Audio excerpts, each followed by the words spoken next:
Ada orang tuan-tuan, ada orang ni dia suka buat maksiat. Dia tak suka datang surau Al-Ihsan. Dia suka buat maksiat.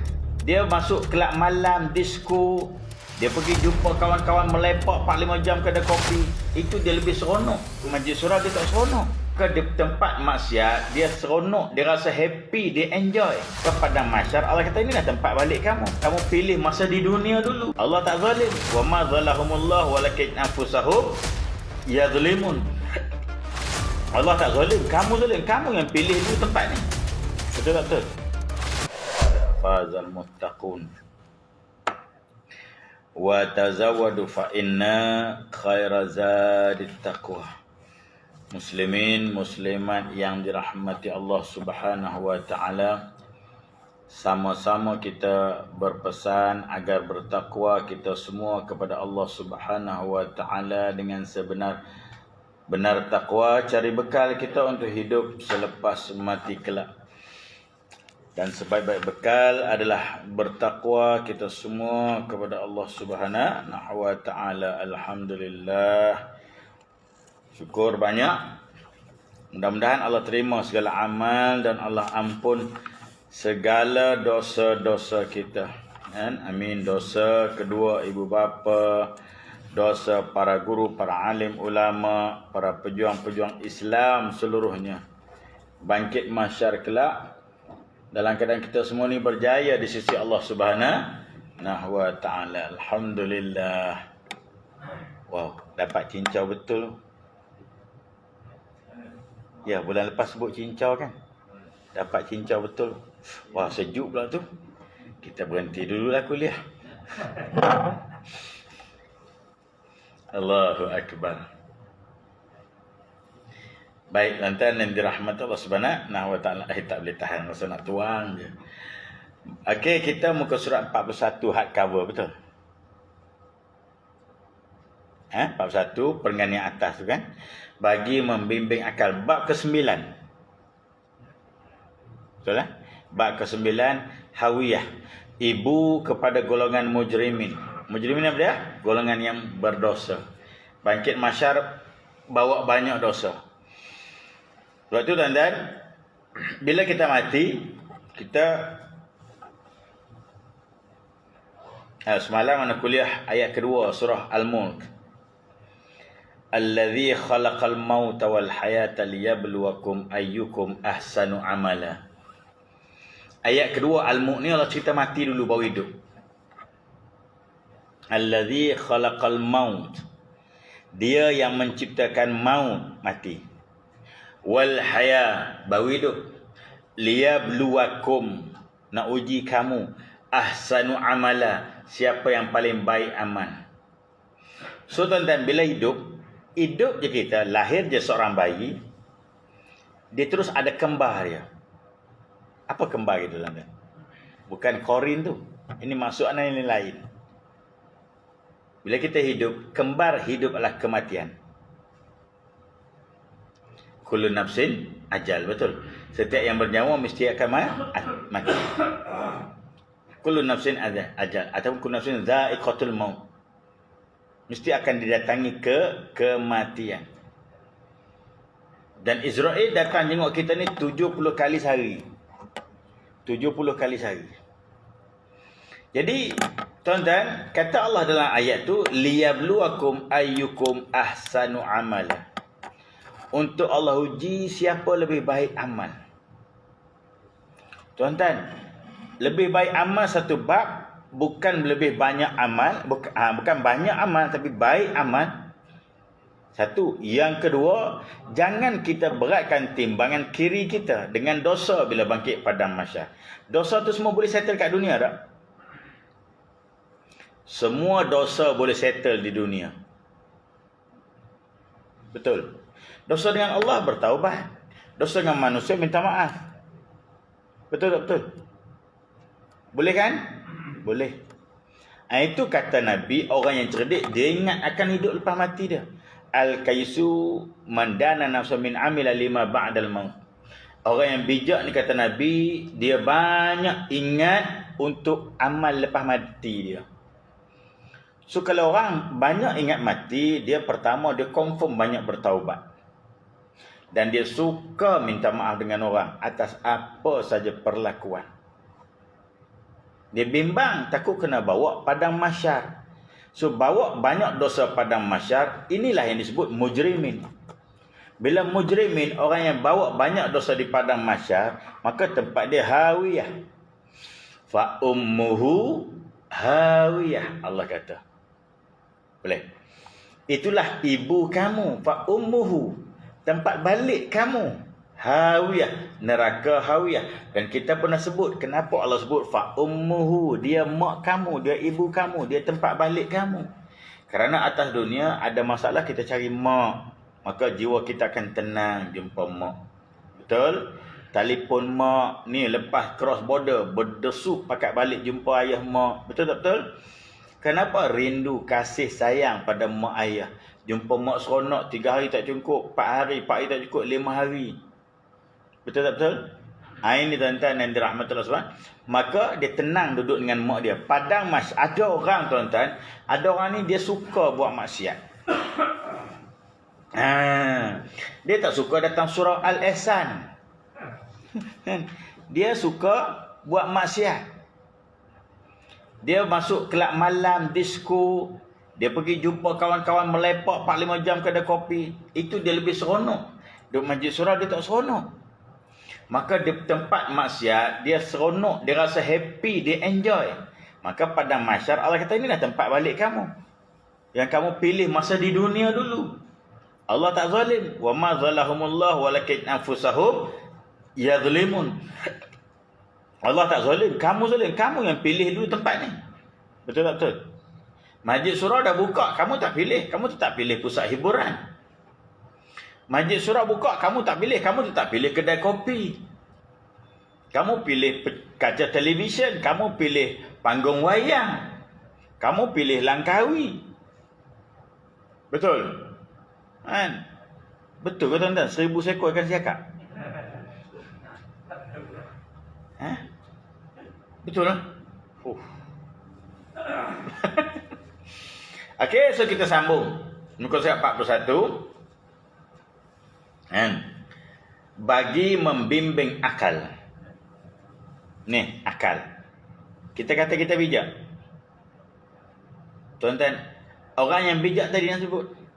Orang yang bijak ni dia banyak ingat mati, dia buat persiapan untuk mati. Tuan-tuan, almarhum Dr. Hamka rahimahullah ta'ala sebut, musuh manusia paling nombor 1. Musuh paling nombor 1, orang yang jahil, orang yang bodoh. Dan siapakah orang jahil, orang bodoh ni? Orang yang tak buat persiapan untuk mati. Ini dia musuh pada kejayaan di akhirat. Dia sebenarnya tuan-tuan kata Dr. Hamka, dia sedang membina musuh dia di padang mahsyar. Boleh. Yang tu yang bergaduh, tangan dengan mulut, kaki dengan mulut. Al-yawma nakhtimu ala afwahihim tu wa tukallimuna aydihim wa tashhadu arjuluhum bima kanu yaksibun, bergaduh. Al-sinatahum, lidah pun bergaduh. Dengan tangan, dengan kaki, dengan mulut, dengan kulit, dengan mata, dengan telinga, bergaduh. Anggota badan kita saling salah menyalahkan satu sama lain. Gaduh, jadi musuh. Boleh faham tak tuan-tuan? Betul-betul tak lah. Mulut kata, "Hei kaki, kenapa bagi tahu?" Kaki kata, "Aku pun boleh cakap macam kamu bercakap dunia dulu. Tapi kamu tolak tak bagi cakap hari ni kerana kamu banyak dusta daripada benar." Kaki kata, tangan kata, kulit kata. Boleh Ini tuan-tuan yang dirahmati Allah. Maka akal, satu kebodohan bagi orang yang tak persiapkan untuk mati dia.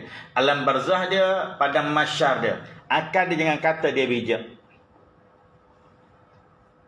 Title dia IR ke, doktor ke, profesor ke, tukang kebun ke dia. Tukang kebun ni solat tak tinggal. Tukang kebun ni tuan-tuan, Quran setiap hari, kuliah setiap hari. Yang pangkat besar-besar ni tuan-tuan, Tok Imam Qariah dia pun dia tak kenal. Boleh faham Maka yang berjaya pada mahsyar siapa? Tuan-tuan, satu hari seorang cendekiawan lah, cerdik pandai lah, profesor lah, PhD ke apa kan, kan, nak seberang sungai, ada projek seberang sungai, kan, ada projek seberang sungai. Sembanglah antara profesor ni dengan tukang sampan. Kata di profesor ni, kamu kerja apa? Kata tukang sampan ni, saya, inilah kerja utama saya, pencarian saya, bawa penumpang seberang sungai, menyeberangi sungai. Kenapa kamu kerja ni? Berapa gaji kamu? Berapa pendapatan kamu?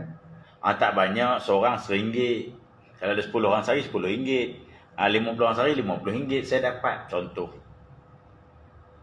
Kenapa kamu tak kerja di luar, gaji besar? Kata di tukang sampan ni, saya tak pandai tuan. Saya tak pandai.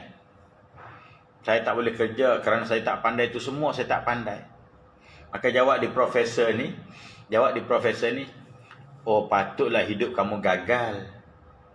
Oh, patut hidup kamu gagal. Kamu serba-serbi tak pandai.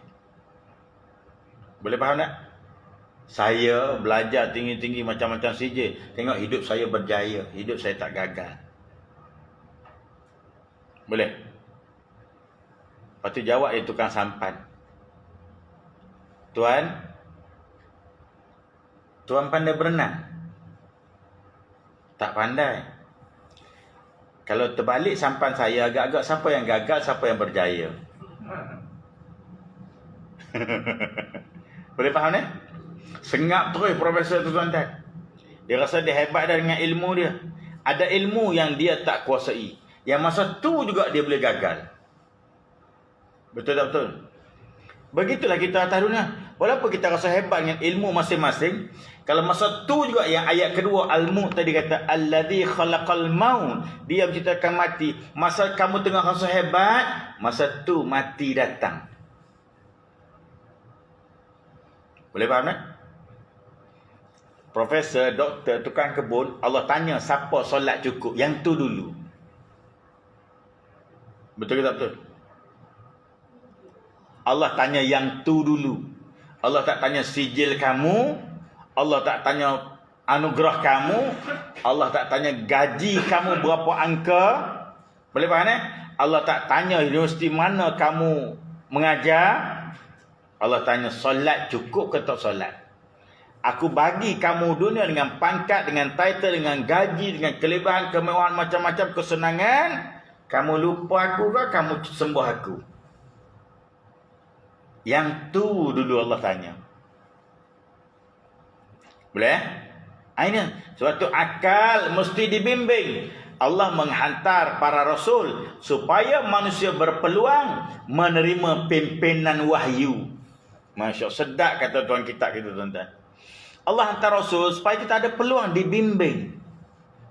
Kalau tidak tuan-tuan, tuan-tuan ingat tak 600 tahun sengkang masa Nabi Isa AS dengan Nabi kita SAW. 600 tahun lebih sikit. Ikut angkat 617 gitulah. Sengkang masa tu tuan-tuan, zaman tidak ada rasul. Nabi Isa Allah dah angkat. Manusia dah mula sembah matahari, betul? Manusia sembah api, majusi. Malamnya manusia sembah bulan. Yang sembah buah tamar. Yang sembah patung. Baru 600 tahun manusia dah sesat. Maka Allah hantar Rasulullah SAW untuk memberi peluang mendapat bimbingan wahyu, kata Tuhan kita. Amintum man fis samai yang yafsifa bikumul arda fa idza hiya tamur. Allah katakan ayat 16, ayat 17 Al-Mulk Allah sebut. Apakah kamu rasa aman dengan Tuhan yang di langit? Tidak membolak-balikkan kamu di muka bumi? Apakah kamu rasa aman dengan Tuhan di langit? Tidak menghantar yursil alaikum hasiba fasata'lamuna kaifa Allah hantar hujan batu. Apakah kamu rasa aman? Kamu tak kena bencana?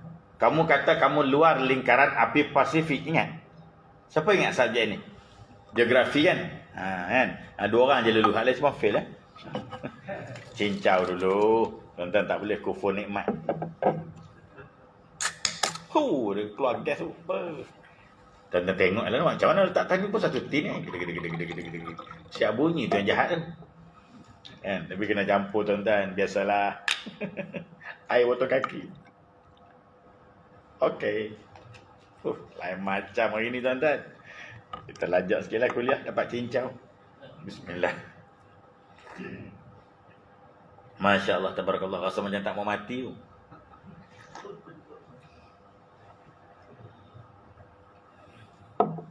Tuan-tuan tahu ayat siapa rasa macam tak mau mati? Bukan ayat Ana. Almarhum Ustaz Ahmad Basri rahimahullah ta'ala. Ustaz Ahmad Basri ni kan, ingat? Dia pernah kuliah surah ni? Pernah? Allahu Akbar. Idola Ana tu, Ana suka. Walaupun dia laser semacam, tapi mantik dia hebat ya. Oh, garang nombor 1. Dia dulu mengajar Farabi, tapi sebab dia terlalu garang, Farabi terpaksa dia dapat komplain mak ayah. Di satu surau ni ada cerita sikit ni. Menurut Allah merahmati almarhum Amin, guru kita semua tu. Satu hari dia kuliah macam ni lah. Belakang ada muslimat. Garang. Dia kuliah muslimat belakang tu buka warung. Bising, sembang.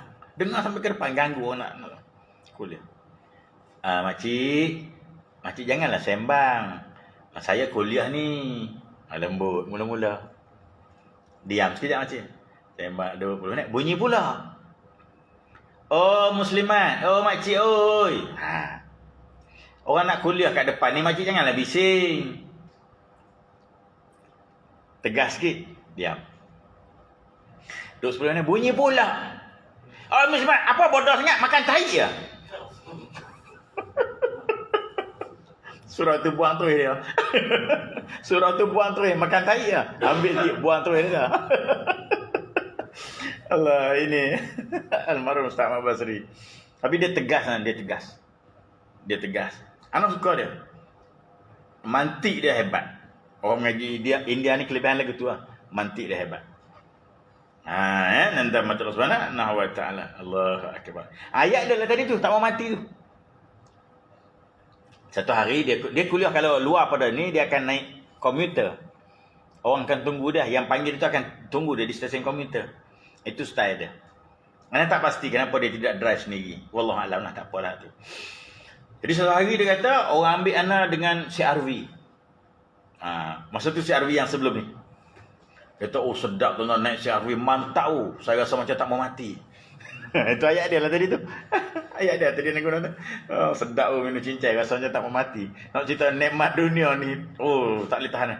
Tak cerita lagi nikmat akhirat, nikmat mahsyar. Almarhum Ustaz Ahmad Basri. Allahu Akbar. Masya Allah, tabarakallah.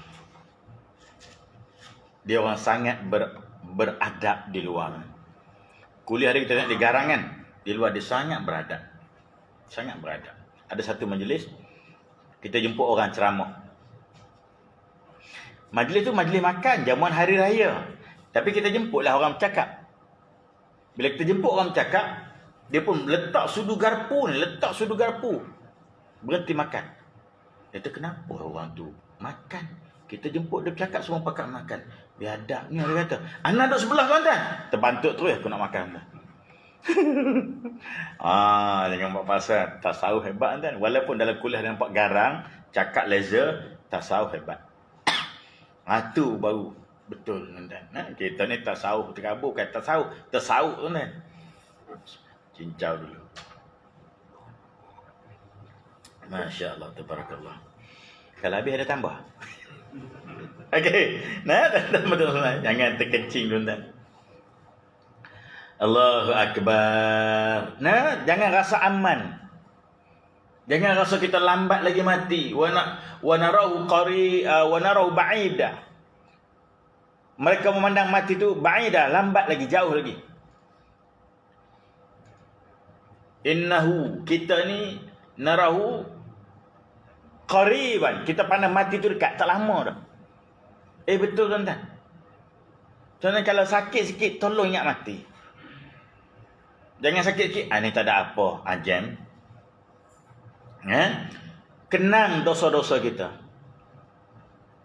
Moga Allah ampun dosa-dosa kita. Dan waktu tu biar kita berdoa, bertaubat bersungguh-sungguh. Bersungguh-sungguh. Dan antara waktu mustajab, waktu sakit. Waktu sakit. Kenapa tuan-tuan? Kerana waktu sakit adalah waktu pengampunan dosa. Waktu tu terbaik kita bertaubat, kata ulama. Boleh? InsyaAllah. Sebab tu sunat. Orang yang sihat ziarah sakit, minta sakit mendoakan yang ziarah tu.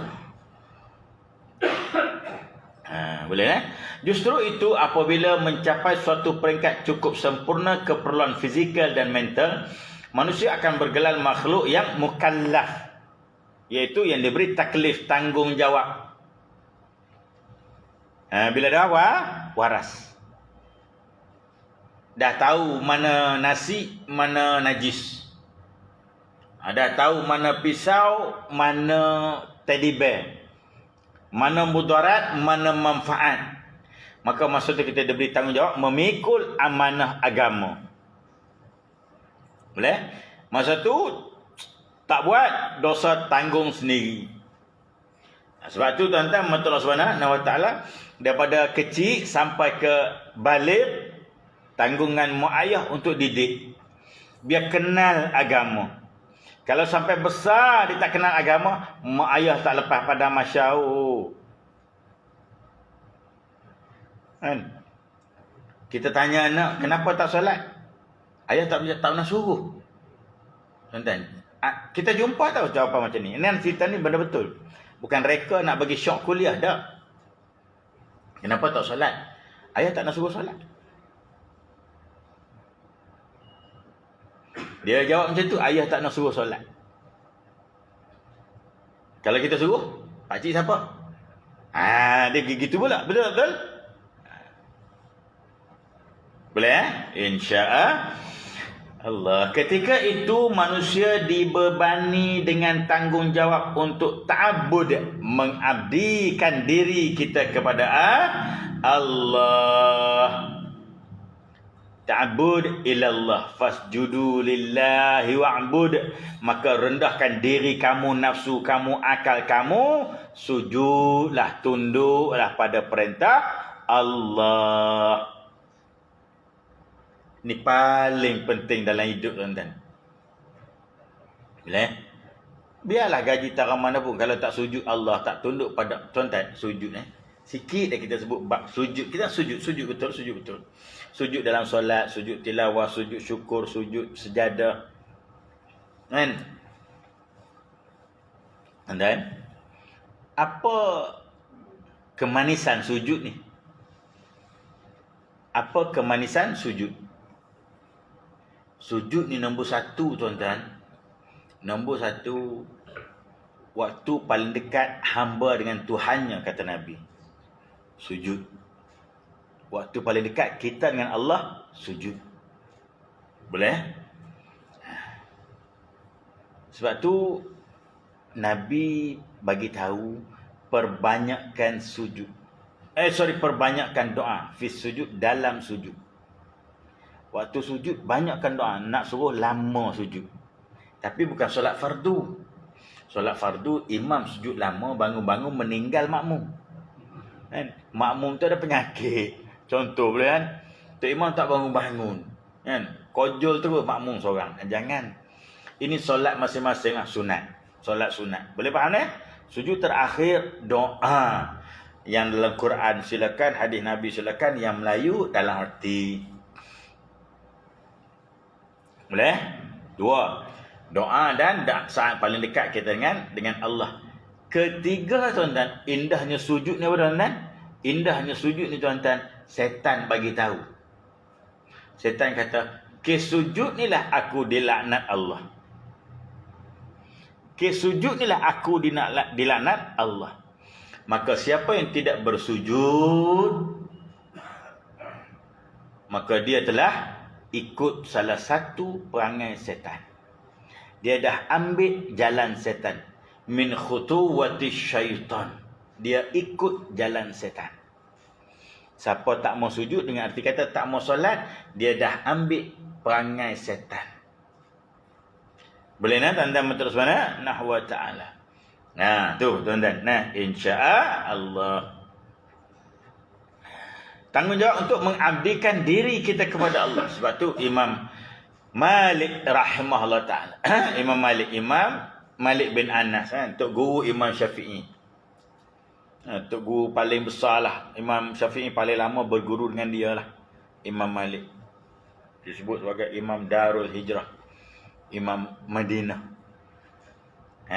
Imam Malik, kubur dia di Baqi'. Di Baqi' kubur dia. Imam Malik di Baqi'. Apa nama anak murid Imam Malik? Allahumma salli ala Muhammad. Hamba Imam Malik. Nafi'. Anda diceritakan Nafi'. Nafi' ni anak murid Imam Malik. Okey. Hamba Imam Malik lah. Okey. Anda matul subhana nahwa ta. Sorry. Nafi' ni hamba pada Ibnu Umar. Ibnu Umar ni siapa? Anak Sayyidina Umar. Nafi' anak murid pada Ibnu Umar dan hamba Ibnu Umar. Nafi' ni lah tok guru Imam Malik. Boleh? Tok guru Imam Malik. Almarhum Ustaz Nur Azli Musa, kuburnya sebelah Nafi'. Allahu Akbar. Pernah kan kuliah subuh sini dulu kan? Subuh sana. Ustaz Azli subuh. Kubur dia bukan sebelah betul, selang satu. Tapi hampirlah. Kalau hari ni tanam di Baqi', tepi highway, ujung pagar. Tapi dia boleh dapat di pangkal masuk dekat simpang Y tu. Maksud simpang Y situ. Belah kiri keluarga Nabi, sini para tabi'in, sahabat, Imam Nafi', selang satu almarhum Ustaz Nur Azli Musa, masya-Allah. Ingat Ustaz Azli yang janggut sampai ke pusat tu? Pernah kuliah subuh di sini. Kenapa ana ingat? Pasal ana yang minta dia datang gantian. Ana tak ingat bergantian ke macam mana boleh atur. Pernah.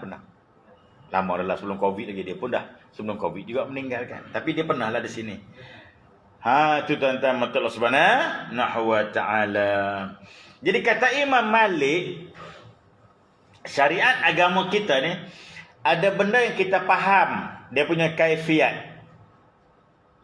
Betul. Kalaulah soalan-soalan datang,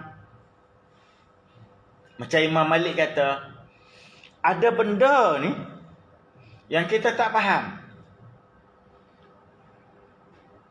Kalau macam Imam Ghazali, dia ada jawapan. Imam Malik, dia jawab begini. Contoh tuan-tuan dah ada wuduk kan? Tuan-tuan ada wuduk tak? Ada. Antara benda paling mudah batal wuduk, kentut. Betul. Tapi tuan-tuan pergi wuduk balik, basuh buntut. Kan? Basuh muka. Betul tak betul? Tak basuh buntut. Batalnya di buntut, bukan basuh buntut. Orang tanya Imam Malik jawab apa? Itulah ubudiyah, ta'abbud ilallah. Tanda keabdian kita pada Allah. Bila Allah kata begitu, begitulah kita. Itu sifat hamba. Boleh faham tak? Itu sifat hamba. Kalau Imam Ghazali jawab sedap lagi. Kenapa basuh muka tak basuh buntut? Imam Ghazali kata memang kentutnya di buntut, malunya di muka. Betul. Basuh muka kata Imam Ghazali. Imam Ghazali jawab begitu pula. Boleh tak? Insya ada jawapan. Kedua-duanya betul. Tanya kita, buat sudah. Betul tak? Kalau tanya kita, buat sudah. Ambil buah. Nak tanya sangat. Itu buah kita. Boleh tak? InsyaAllah. Mengabdikan diri. Abdikan diri. Kenapa tawaf 7 pusingan? Ta'abud ilallah. pengabdian kita pada Allah. Jangan banyak tanya. Buat sudah. Tu. Ada benda yang kita faham, betul? Ada benda yang tak faham sampai mati. Alif Lam Mim, faham? Nabi pun tak tahu. Sahabat tanya Rasulullah, Alif Lam Mim ni apa benda? Nabi kata, Allah saja tahu, aku pun tak tahu. Boleh faham tak? Tak tahu, Nabi tak tahu lah. Taha, Yasin, Alif Lam Mim Ra dan sebagainya. Nabi jawab, aku pun tak tahu. Jadi kata Imam Malik, di situlah Allah nak kepatuhan. So, bila kepatuhan, Imam Sya'rawi pula sebut, kita buat satu benda kerana kepatuhan, bukan buat kerana sebab. Kadang-kadang kita nak tahu kan, kenapa buat begini? Baru tu, oh sebab ni, baru aku tahu. Kita buat kerana sebab, kata Imam Sya'rawi. Kita akan buat kerana Allah. Sebab tu ada benda kita tak faham, tapi kita dipaksa buat. Sebab tu kita buat kerana Allah, bukan kerana sebab. Faham tak tu? Itu Imam Sya'rawi sebut itu tuan-tuan. Nah, boleh nak? Kerana betul kerana Allah, bukan kerana sebab. Sebab tu Nabi tuan-tuan dalam hal ni, dalam hal kerana Allah ni, Nabi murnikan kepada kita. Cincau dulu. Nikmat sungguh tuan-tuan, rasa macam tak mau mati tu. Habis lah. Masya Allah, tabarakallah. Anak cincau ni daripada anak kecil memang nak suka. So kakak anak dia suka bancuh air cincau. Sampai sekarang jadi anak suka cincau. Alhamdulillah. Okey, Nabi aja dalam bab ikhlas. Kata Siti Aisyah radhiyallahu taala anha. Yang ni kalau kita boleh pegang, yang ni terbaik kan. Terbaik. Kata Aisyah radhiyallahu anha, Nabi ni bila orang buat satu-satu benda pada batang tubuh dia, maksudnya menyakiti batang tubuh Nabi, menyakiti perasaan Nabi. Kalau bahasa hari ni kita sebut Nabi tak ambil pot. Nabi tak ada hal pun. Ingat tak Badui tarik kain ridak Nabi? Kan? Dalam kitab, semua kitab sebut merah leher Nabi ni. Kerana disentak dengan keras. Badui, perangai Badui. Sayyidina Umar kira bangun nak belasah. Nabi kata nanti lu tanya dia nak apa. Muhammad, aku nak kain tu. Nabi kata okey. Bagi. Kalau kita tak bagi kain tuan, bagi penyepak. Bagi juga, cuma bagi lain. Itu kita. Ya. Nabi tak ambil pot kalau orang menyakiti batang tubuh dia. Tapi Nabi akan tegas tindakan bila orang menyakiti Allah. Maksudnya kacau agama. Baru Nabi bertindak balas. So Nabi bertindak balas kerana Allah. Faham? Bila orang kacau agama, baru Nabi bertindak. So Nabi bertindak kerana agama dikacau, bukan kerana batang tubuh dia dikacau. Barulah tindak Nabi kerana agama atau kerana Allah. Boleh kan? Kita terbalik, orang kacau agama buat bodoh. Orang kacau kita, pantang untuk nenek aku. Pantang untuk nenek dia. Untuk nenek dia mati dah. Boleh faham tak? Tak tahulah Melayu kan. Jangan kacau mak ayah aku. Aku sanggup mati orang kacau mak ayah aku. Bukan orang kacau pun tuan-tuan. Kan? Orang tu cerita. Contoh. Boleh faham tak? Tapi kalau agama, buat bodoh tuan-tuan. Orang buat arak nama timah. Dia buat bodoh lembu kenyang tuan-tuan. Azan. Terus. Lupa nak lama tak datang. Okey. Justru apabila manusia dibangkitkan dari kubur di hari kiamat, mereka akan berdepan dengan yaumul hisab. Ini tujuan Rasul diutuskan. Ini tujuan wahyu diturunkan. Ini tujuan hukum hakam diberikan kepada kita. Syariat diberi, landasan hidup diberi, panduan hidup diberi. Tujuan apa? Pasal Allah nak cek balik di padang mahsyar. Cikgu bagi pelajaran ke anak-anak bukan bagi saja-saja ujung tahun periksa Arab. Betul tak? Ujung tahun periksa. Kita tinggal rumah kita 2 orang dengan isteri pergi mana-mana, ada urusan, bagi tahu kat anak 3 hari. Rumah jangan selerak, duit kita tinggal. Balik-balik kita akan cek rumah tangga macam mana. Betul tak betul? Keadaan rumahnya kita akan cek. Itu kita tinggal anak 3 hari pun kita akan cek. Buka CCTV, dia bawa kawan ke tidak masuk rumah. Betul tak? Buka CCTV, lampu malam dia tutup ke tidak? Tengok TV tutup ke tidak? Pukul berapa dia tidur? Buat homework ke tidak? Cek balik CCTV. CCTV ni Allah akan buka balik pada mahsyar. Boleh faham tak? Kita tengok CCTV. Kan? Cek balik rumah kita. Ada orang masuk ke tidak? Anak-anak pintu kunci ke tidak bila keluar pergi kedai ke pergi masjid ke contoh. Boleh faham tak? Kita cek.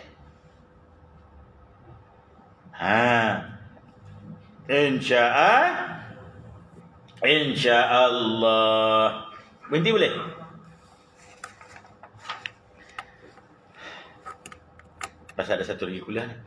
Allah Subhanahu Wa Taala menghitung segala dosa dan pahala sekalian hamba-Nya secara serentak. Macam mana tuan-tuan? Boleh fikir tak serentak macam mana? Aku habis cincang uji. Macam mana kata serentak? Akal kita memang tak nampak tuan-tuan. Betul tak? Macam mana kata Allah ni hitung amal kita serentak? Daripada Nabi Adam. Daripada Nabi Adam boleh hitung serentak. Kalau macam tu ustaz, serentak cepatlah habis pula dah. Sedangkan ta'rujul malaikatu waruh fi ilaihi kana miqdaru 50 alf sanah. Ada ayat kata 50,000 tahun, ada ayat kata 1000 tahun. Sehari di mahsyar 50,000 tahun dunia, sehari di mahsyar 1000 tahun dunia. 1000 tahun lah baru sehari. Kita ni hidup baru tahun 2000 kan? Maknanya lebih kurang baru 2000 tahun usia manusia.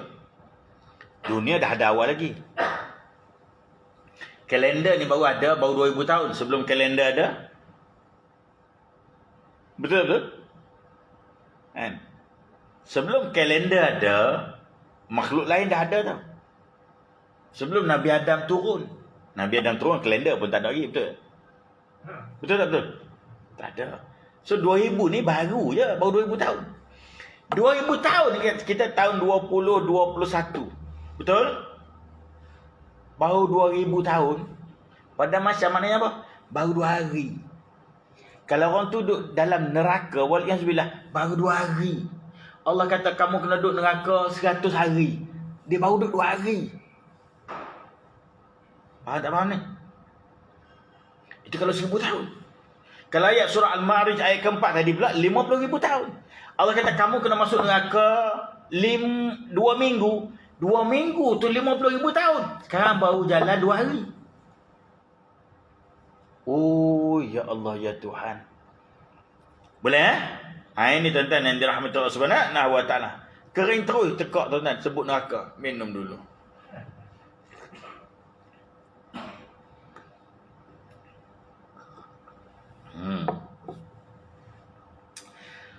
Okey, serentak tadi macam mana? Tuan-tuan makan nasi. Nasi kan? Dalam satu pinggan ni ada berapa ratus biji nasi? Ratus ke ribu agak-agak? Dalam sepinggan kita tu. Ratus ke ribu agak-agak? Ribuan biji. Ribuan biji nasi. Nasi sama nasi ni dia bersembang. Nasi ujung pinggan sana dengan ujung pinggan sana tak kenal jauh. Betul? Dia kenal hak sebelah-sebelah, dia sembang sama sebelah-sebelah dia. Ujung sana kutub utara, ujung sana kutub selatan. Contoh, ujung pinggan ni lah. Kan? Kita gaul. Nasi tu rasa jauh dah dia, sama-sama dia. Kita gaul, kita pun ambil satu suap dalam mulut. Dalam satu suap tu tuan dan serentak beratus biji nasi mati terus. Betul tak betul? Betul ke tak? Itu kita buat kat nasi. Maknanya Allah lebih pada tu boleh buat. Boleh faham? Allah lebih pada tu. Kita buat kat nasi boleh. Sedangkan nasi rasa pelik, dia jauh, boleh mati serentak. Kita bolehkah kita mati serentak? Bolehkah kita hancur serentak? Bolehkah Allah nak hitung amal serentak? Boleh? Tuan-tuan belah burung pati dalam satu sarang, satu reban, satu sangkar. Tuan-tuan boleh tak bagi makan serentak? Betul tak? Burung pati tu fikir macam mana kita nak makan sekali. Kita ada 50 ekor sekali nak makan. Macam mana kita nak makan? Tak tahu ada kuasa yang lebih besar pada burung merpati yang bagi makan kita. Burung pati dia fikir kepala otak dia. Dia tak tahu ada kuasa lebih besar pada dia. Manusia. Betul? Begitulah Allah. Allah ni bukan kuasa besar. Dia maha besar kuasa dia. Meliputi segala-gala. Wa huwa ala kulli syai'in qadir. Semua dia boleh buat. Bukan secara bergila-gila, satu demi satu, bukan. Ialah perkara yang sukar difahami kebanyakan manusia. Kita tak boleh fikir. Nabi pun sendiri tak sampai kepada masyarakat. Kerana mereka mengambil logik yang berlaku dalam masyarakat manusia. Kerana itu manusia bertanya bagaimana menghitung segala dosa dan pahala sekalian manusia dilakukan secara serentak. Jelas dalam bab ni? Tentang mata Allah Subhanahu wa taala. Lembu kan. Dia cakap sama-sama dia. Macam mana kita boleh mati serentak? Tak mati dia tak serentak. Cuma masuk dalam sangkar tempat sembelih 10-10 kepala tahan. Betul-betul? Serentak berjalan. Dia lupa ada kuasa lebih atas pada kuasa lembu. Kita jangan begitu. Jangan lupa kuasa lebih atas pada kita. Allah. Boleh faham? Ini. Jadi tujuan pengutusan Rasul untuk selamat kita pada masyarakat. Tujuan pengutusan Rasul untuk kita faham wahyu. Tujuan pengutusan Rasul supaya hidup kita tidak sesat. Tujuan pengutusan Rasul supaya kita tahu yang mana jalan syurga, yang mana jalan neraka. Supaya kita tidak termasuk dalam golongan mujrimin yang akan masuk dalam neraka hawiyah. Fa ummuhu hawiyah. Boleh? Ini tempat kembali kamu yang buruk, hawiyah. Antara sebab manusia hidup itu, tuan-tuan. Kenapa? Apa nama ni? Alhaakumut takatsur, kata Allah. Manusia ni bermegah berlumba-lumba dengan dunia. Lalu hatta zurtumul maqabir. Maka kata Nabi sallallahu alaihi wasallam, alhaakumut takatsur, manusia lalai dari apa? Anit ta'ah, kata Nabi. Lalai dari ketaatan. Boleh? Manusia lalai dari ketaatan, tuan-tuan. Tak ingat buat amal, yang dia ingat seronok je. Berhibur, melompat, bertempik, meriuh sana, riuh sini. Yang tu je dia ingat. Lain dia tak ingat. Boleh? InsyaAllah. So kita berhenti, ada soalan?